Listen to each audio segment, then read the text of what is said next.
All right, we're going to be looking at the product and quotient rules, so adding to our ability to take derivatives of more more things, more different types of functions. So in other words, let's say we have some product function, which is f of x times g of x. We want to learn how to find the derivative of that.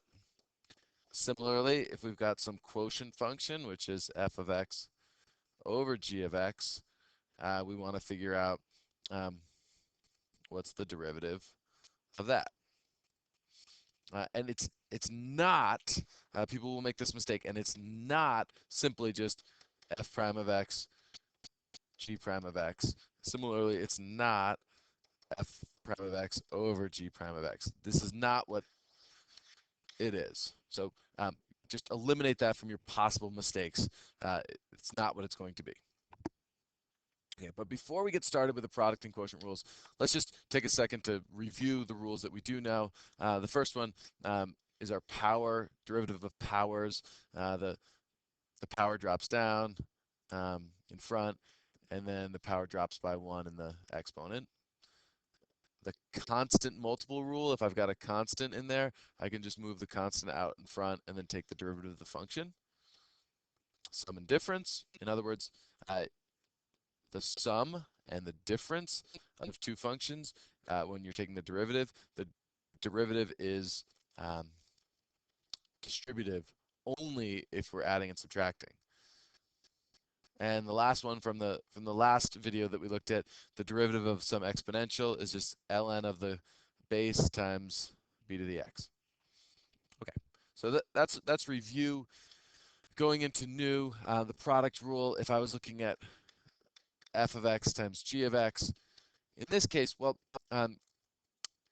x squared times x cubed. If you can simplify something, so here's my product. If you can simplify the two functions into one function, in this case we can simplify it to x to the fifth. If you can simplify it into one known function, so now x to the fifth is no longer a product, it's just one function. If you can do that, then by all means go ahead and just take the derivative. In this case, p prime of x would be 5x to the fourth. But what we're going to be looking at is a case when we want to be able to look at cases when you might not necessarily be able to combine the functions. An example of that, where you can't combine them, would be some product rule. P of x equals e to the x times, let's say, like x to the fifth. We can't combine this any further. These two functions, e to the x and x to the fifth, can't be combined further. So it's left as a product. How do we take that derivative? Here's the product rule. It says that the derivative of f of x times g of x is f of x times the derivative of g of x plus g of x times the derivative of f of x. Well, written in a different way, but meaning the same thing. If I have the derivative of f times g, it's f times g prime plus g times f prime. Notice, I mean, these are the exact same statements. This is just a neater way of writing it. Neater meaning nicer and more compact. So how do we use that? Well, let's say we wanted to take this derivative that I talked about up above. So for now, what might be helpful, and we're going to get away from this quickly, but for now, what might be helpful is to say, well, f is x to the fifth, g is e to the x, f prime is 5x to the fourth, g prime equals e to the x, because remember the derivative of e to the x is just e to the x. And now we could, just fill in this form. Y prime, the derivative would be f times g prime plus g times f prime. And there is our derivative using the product rule. Now, I will say doing this is helpful in the beginning. Pretty quickly, you want to be able to just do that in your head. So, what I do is I say if I'm taking the derivative, I say first function times the derivative of the second plus the derivative of the first times the second. So in my head, what I'm saying is 1 times the derivative of the second plus derivative of the first times the second. So 1 d2 plus d1 times 2. So that's, uh, I don't want to jump ahead and get you kind of trying to shortcut things, but that's sort of where you want to be able to get to in terms of taking derivatives of things. So let's look at a couple of examples. Now, granted, we're limited right now because we don't know how to take the derivative of that many things. But let's think about, if I have y equals 2 to the x times x cubed and y equals 3 to the x times e to the x. What I'd like you to do is pause the video. I'm going to pause the video and get a solution to these. All right, so in the first one, um, we've got the first as the derivative of the second plus the derivative of the first times the second. And um, the order of operations for addition, you may have this one coming in front. It doesn't matter whether we do this plus this or this plus that. The order that those two circled things come in might be different. Just try to keep it consistent. Um, and for the second one, I've got first times the derivative of the second plus the derivative of the first times the second. And just so that we kind of get it, this is f, and that's g prime, that's f prime, and g. And let's do the same thing over here.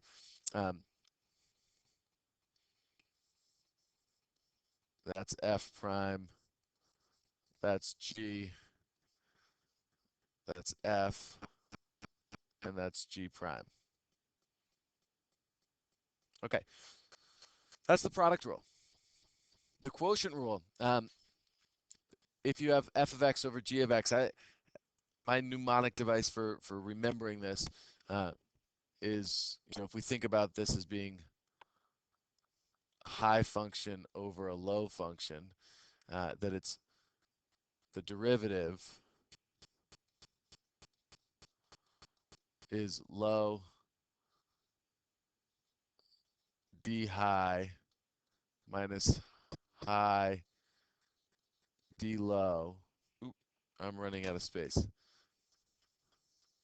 I'll write it in a second.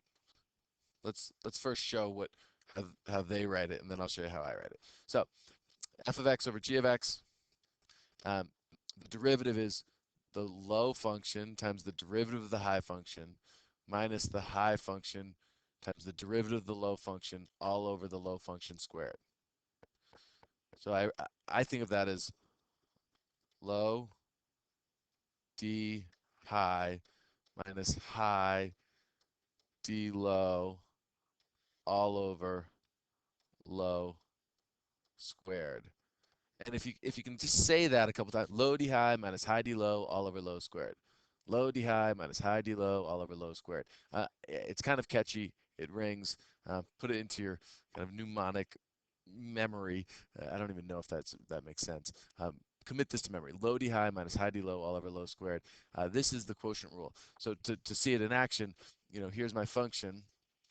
So the derivative f prime of x is low d high, well, the derivative of the high function is 3, minus high d low, the derivative of the low function is 2x, all over low squared. And that's the derivative. And you can confirm this graphically if you want. To confirm this, or um, you could put in y1 the function, and in y2 you could put what we just found, and in y3 you could put n deriv of y1 comma x, and what should be true about y2 and y3? Well, they should be equal, and if you do that, you're going to get graphs that look like this, where um, here's my function and my derivative, which is going to be the same for y2 and y3.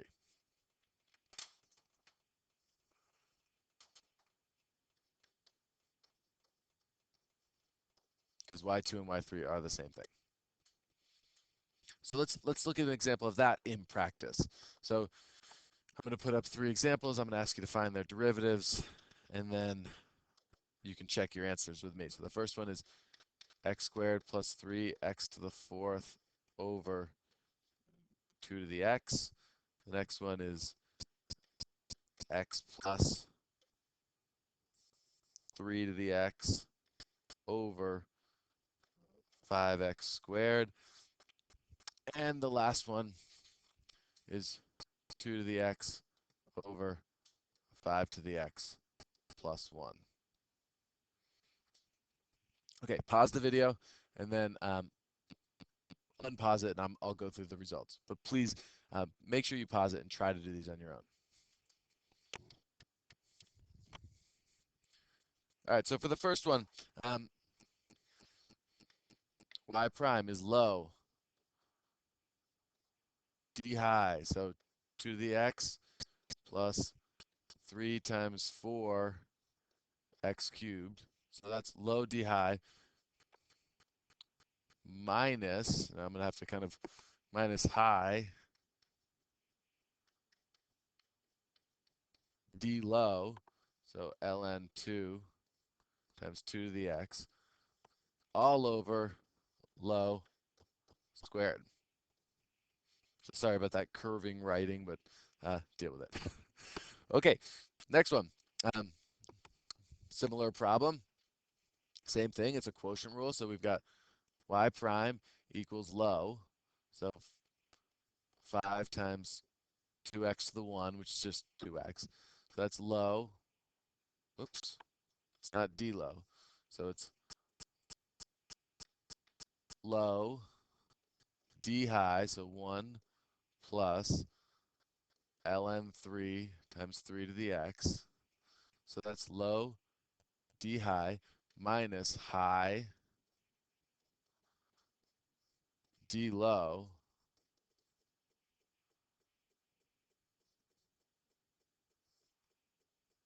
all over low squared. And we could simplify and expand that, but for now, let's just leave it as is. So we're just kind of getting the practice of how do you take derivatives of quotients. So the last one, y prime is low.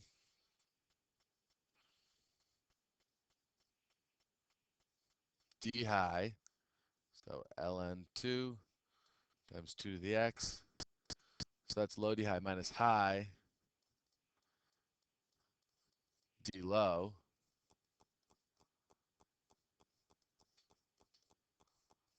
all over low squared. So the product rule and the quotient rule, very simple. Just you need to follow the steps. So again, ooh, let's go. If I have the product rule, which is f times g, the derivative is f g prime plus f prime g, or f prime g plus f g prime. The order doesn't matter. So it's just the derivative of one times the other plus the derivative of that other one times the other. That was kind of confusing. But here it is. Quotient rule, if I have function over, f over g, the derivative of the quotient is low, d high minus high, d low, all over low squared. All right, that's the product and quotient rule.